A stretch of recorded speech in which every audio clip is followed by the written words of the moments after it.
नमस्कार दोस्तों, ये मामला उत्तर प्रदेश के आगरा जिले के ग्राम खेड़ी की है। एक ऐसी घटना जहां दिवाली की रात पूरे लोग, पूरी दुनिया दिवालियां की खुशियां मना रही थी, मिठाई खा रहे थे, पटाखे फोड़ रहे थे। वहीं एक परिवार में ऐसा हुआ कि जिसको फौरन एम्स हॉस्पिटल दिल्ली के जाना पड़ा। आखिर क्यों ऐसी घटना हुई? क्यों एक भाभी ने अपने देवर के साथ ऐसा घिनौना अपराध किया? इन सारे अपराधों के बारे में क्या सच्चाई छुपी हुई है? इन सारी चीजों को आज मैं एक कहानी के माध्यम से उजागर करने वाला हूं। दरअसल जो पीड़ित है उसका नाम योगेश है और योगेश टोटल 6 भाई हैं।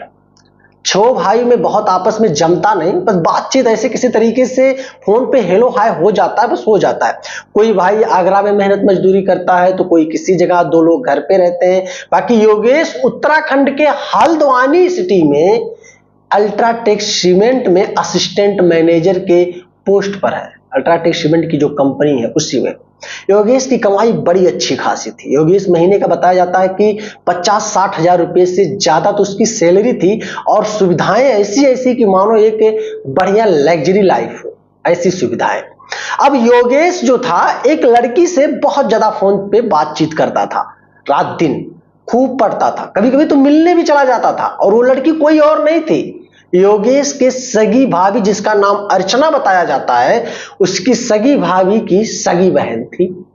अब जब धीरे धीरे करके योगेश की भाभी अर्चना को यह सारी बात पता चल गई कि उनका देवर योगेश उनकी बहन से बहुत बातचीत करता है और लगाव बहुत ज्यादा हो चुका है दोनों में, तब उनको बड़ा अच्छा लगने लगता कि चलो कम से कम मेरी बहन तो एक अच्छे खासे लड़के को पसंद कर ली है, भाई दोनों में जम रहे, शादी उसी से करवा देंगे, लड़का भी खूब कमाता है। और इधर अर्चना की बहन अपनी बहन अर्चना से फोर्स करती थी कि दीदी मैं शादी योगेश से ही करूंगी, आपके देवर से ही करूंगी, मुझे बहुत पसंद है, ऐसा वैसा है।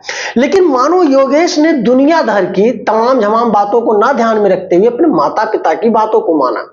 अपने पिता के कहे अनुसार मैनपुरी, उत्तर प्रदेश का एक जिला लगता है मैनपुरी में एक अच्छी पढ़ी लिखी लड़की से योगेश शादी अपना फिक्स कर लेता है और वो शादी इसी नवंबर में होने वाला था।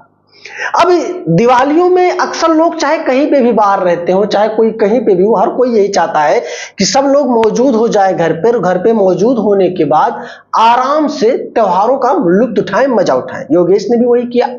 अब वहां से जब उसको छुट्टी मिलती है कंपनी से फौरन दिवाली के जस्ट दिन, जिस दिन दिवाली थी उसी दिन दोपहर में घर पहुंचता है।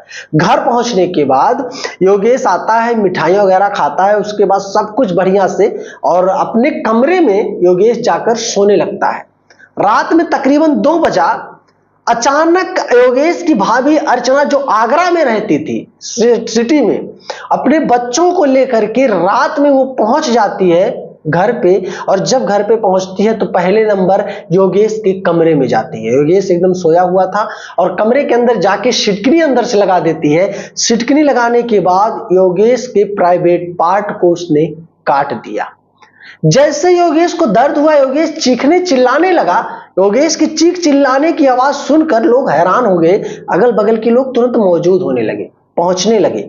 और जब लोगों ने दरवाजा खटखटाया, योगेश क्या हुआ, तुम चीख क्यों रहे हो, क्या है, कोई कमरे में है, कोई घर में है, तरह तरह की बातें योगेश से लोग करने लगे।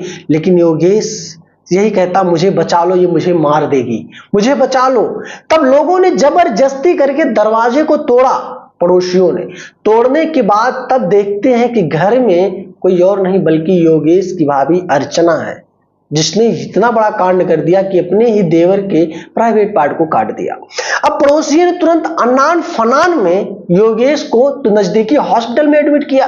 लेकिन नजदीकी हॉस्पिटल में मामला इतना क्रिटिकल होने की वजह से उन लोगों ने दिल्ली एम्स के लिए रेफर कर दिया योगेश को।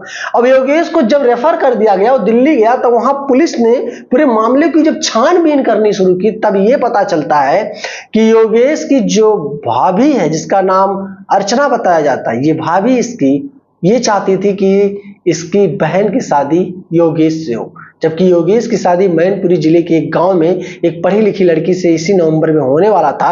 बस इसी नाराजगी की वजह से अर्चना ने इतने बड़े कदम उठाए।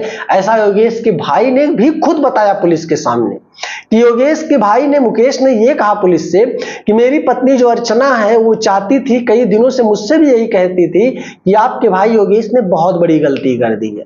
मेरी बहन से उसका इतना जमता है, बातचीत भी करता है, इतने दिन से प्यार का झांसा भी दिया और अब शादी किसी और लड़की से करने जा रहा है। मैं ऐसा होने नहीं दूंगी, चाहे कुछ भी मुझे करना पड़े, मैं अपने बहन की जिंदगी नहीं बर्बाद होने दूंगी। यही सारी चीजें वो मुझसे भी कहती थी और आज देखो साहब उसने इतना बड़ा घटना कर दिया, अब मैं क्या करूं। पुलिस ने तुरंत गिरफ्तार किया, पहले तो योगेश की भाभी अर्चना को गिरफ्तार करने के बाद उसको जेल भी भेज दिया गया और जेल भेजने के बाद जैसे जैसे ये मामला न्यूज, अखबारों में, सोशल मीडिया पे वायरल होने शुरू हो गए, लोग अपने दांतों तले उंगलियां दबाना शुरू कर दी कि भाई एक भाभी ने अपने देवर के साथ मात्र मामूली सी बात को लेकर इतने बड़े घटना को अंजाम दे दिया। जहां बातचीत से भी मामला हो सकता है सुलझ जाए, लेकिन वहीं योगेश की भाभी ने तो योगेश को जान से भी मारने का प्लान भी बना लिया था। हालांकि अब इस समय सब कुछ नॉर्मल है, योगेश भी खतरे से बाहर है जहां तक डॉक्टरों ने बताया। बाकी योगेश की भाभी के ऊपर अगल बगल के पड़ोसियों का और योगेश का पर्सनल, योगेश के माता पिता और भाइयों का नाराजगी अर्चना के ऊपर बहुत ज्यादा है। हालांकि इस कहानी को सुनने के बाद आप क्या कहना चाहोगे मेरे दोस्त, कमेंट जरूर करना और वीडियो पसंद आए ना तो लाइक कर लेना, चैनल पे नए हो तो सब्सक्राइब कर लेना। मिलूंगा फिर कोई ऐसी ही एक कहानी को लेकर, तब तक के लिए जय हिंद।